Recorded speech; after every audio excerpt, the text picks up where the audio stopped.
Hello everyone and welcome back to the Crafty Yellow Camper, and today I've got a couple more sneak peeks of products coming in the new annual catalogue which goes live at the beginning of May, and I'm teaming those with some of our products, or a product that is retiring. So what we're going to do today, I'm going to introduce you to a couple of the new in colours so you can see some of them for yourself. So let's get started. So first of all, this is one of the new in colours and it's called Orchid Oasis. It's a sort of a purpley blue. When you compare it next to a dark blue, then it's not as dark blue as it looks, if that makes sense. If I can show you the ink pads, actually, that might give you a better illustration. So this is Orchid Oasis, which is the cardstock we've got here. And this is another new ink colour called Starry Sky that I've already managed to get ink everywhere with. Look, I haven't even used it yet. So when you look at the two together, you can see that this is much more of a dark blue. It's not quite Night of Navy. It's a little bit lighter than that. And it's not Misty Moonlight either. It's sort of somewhere in between. Obviously, Misty Moonlight will be one of the retiring colours. So anyway, so that's Orchid Oasis. Might as well show you the rest of the colours while we're here. This one is called Parakeet Party, which is a nice green. It's green, a lot more lime green than Granny Apple Green. In fact, I don't think we've had anything like this for a while. Quite a few years ago, we did have another sort of limey green. I think it was called Tangelo Twist, or no, that must have been an orange.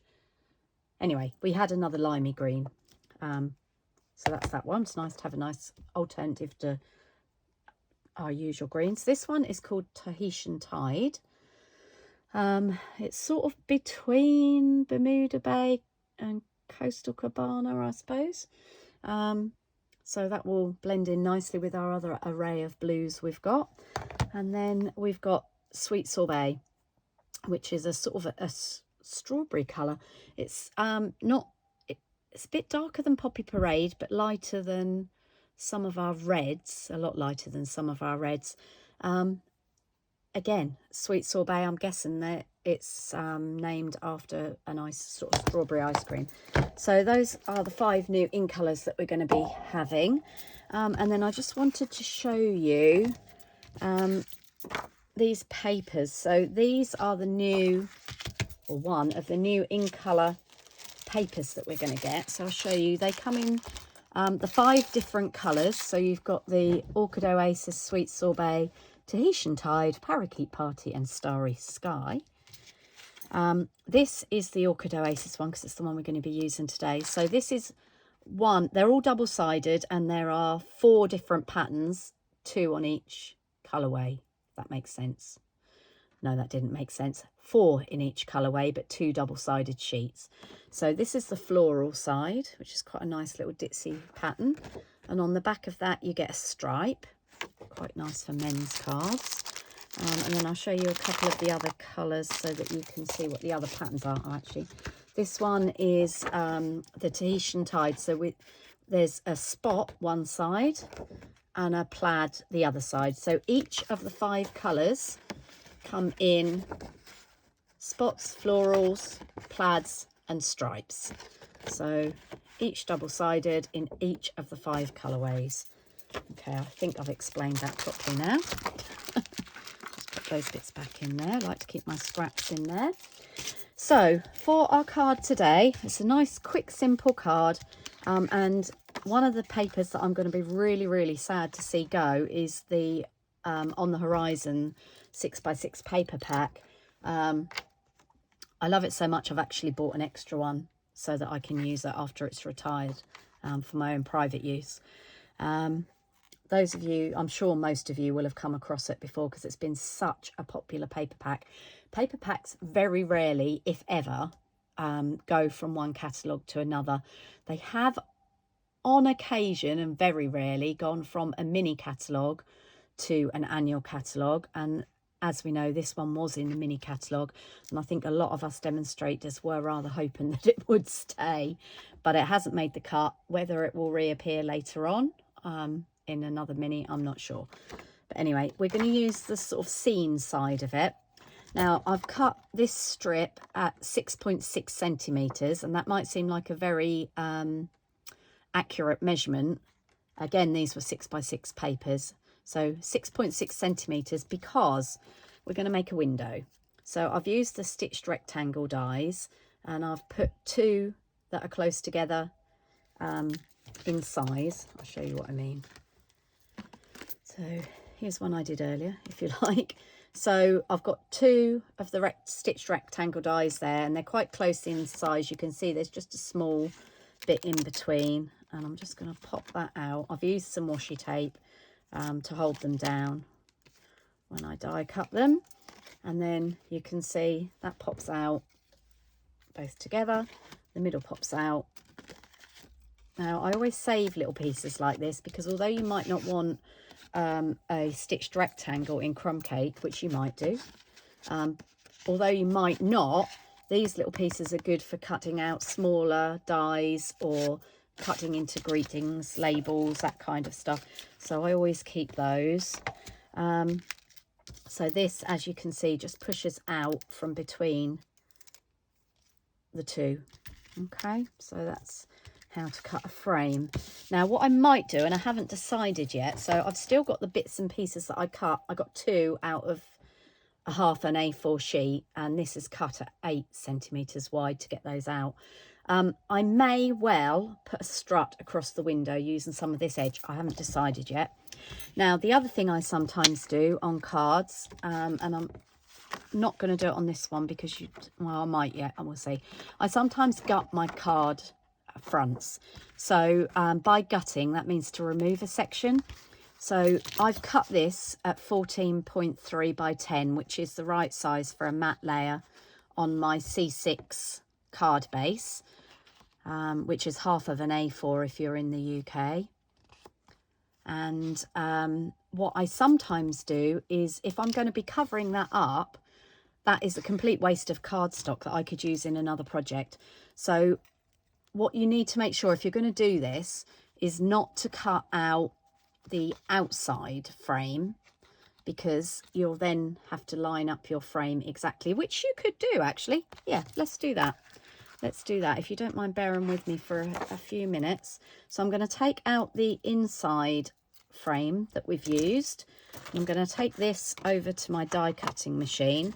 You will need to center it, so just talk amongst yourselves for two seconds while I die cut this. So make sure it's level, top and bottom, side to side. And if you need to, use a bit of washi tape. I'm just eyeballing it. Just going to run that through my die cutting machine.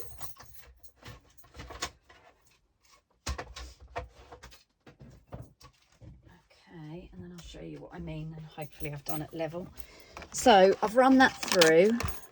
So I can pull that out, and that piece of the lovely patterned paper we can put to one side and use that at another time. Okay, so I've effectively gutted my card front. So let's stick that on. So I'm going to use some wet glue, so I've got a little bit of wiggle room. So I've chosen to use the flowery, sort of ditzy flowery side, because I want it to look like wallpaper. I want it to look like we're looking out of a window. Okay, and a little tip, don't try and stick a card front, particularly a very gluey one, to your card when it's folded in half. Unfold it and lay it flat on your desk. Okay, I think that's fairly central. So I'll give that a press down. Using wet glue just gives us a little bit of room, if it isn't, to pick it up before we press it down firmly. Now mine is a little bit off center. I could have done with going that way a little bit, but it'll do. Okay, and then we've got our frame, which, because we've used the same rectangle die, will fit perfectly in that aperture. Now we're not going to see this bit because we're going to cover it with this piece. So we've glued that piece down, and I have cut this to the right size to fit in my square. As I said, it's 6.6 across. It's very slightly smaller than the frame because I've done it so it doesn't show on the inside. And then all I've got to do is trim it down when I've decided which part of it I want to see. So I could have it like that. So you see this is sort of a landline, if you like, and this is the sea if I wanted to see more of the sea. Or I could slide it right up if I wanted to get some sky in there and the sea as well. And I think that's what I'm going to do. So I'm just going to bring in my trimmer. And I just need to measure how long my frame is.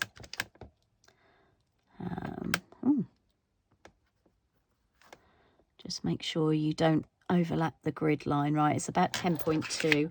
So I'm going to cut it down and lob some of the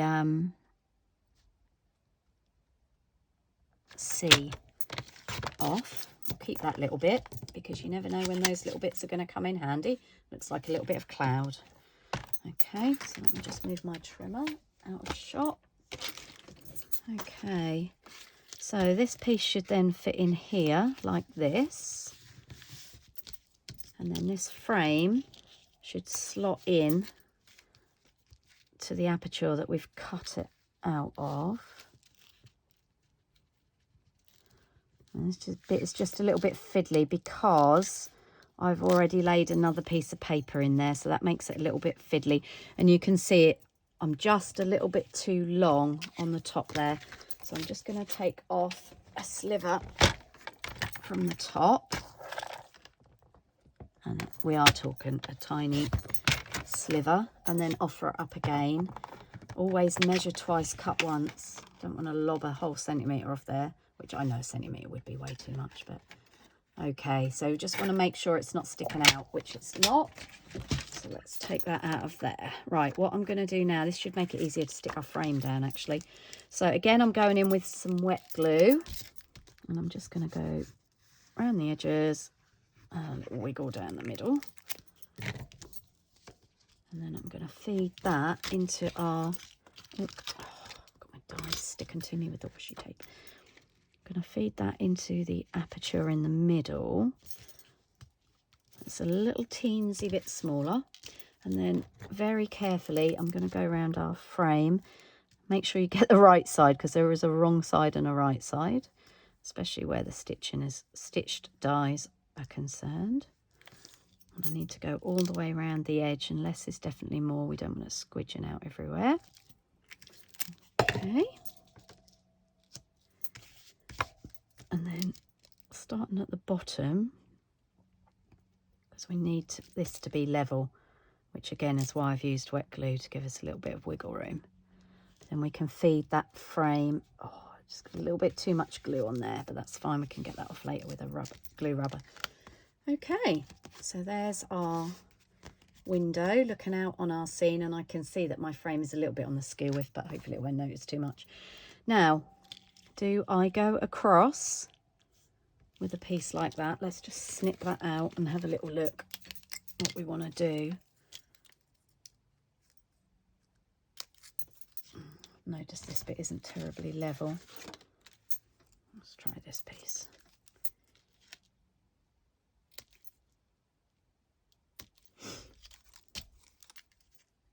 So I suppose I could have used a smaller die and got, but then that would have been fiddly. I'd have had lots of dies all layered together.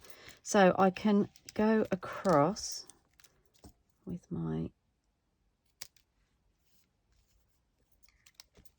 spare stitched bit like that and make it into a window frame. But actually, for me, that cuts right across that landline and I don't like it. So I'm going to take that off. Okay, so that's a very quick card, and I will possibly, that is really on the wonk, that's really going to annoy me. I don't know if you can see that much. I'm probably holding it at an angle so it doesn't look so bad, but that is really on the wonk. But I'll sort that out with a greeting and maybe some other bits around the edge. But I just wanted to show you how we can combine some of the new in colours with some of our old papers. So the colours in these Horizon papers aren't, none of them are the new in colours, but I just wanted you to see how some of the old colours will blend quite well with the new colours. And next time I make that card, I'll make sure it's straight up. Okay, that's all from me for today. Thank you for watching, and I'll hopefully see you all again soon. Happy stamping.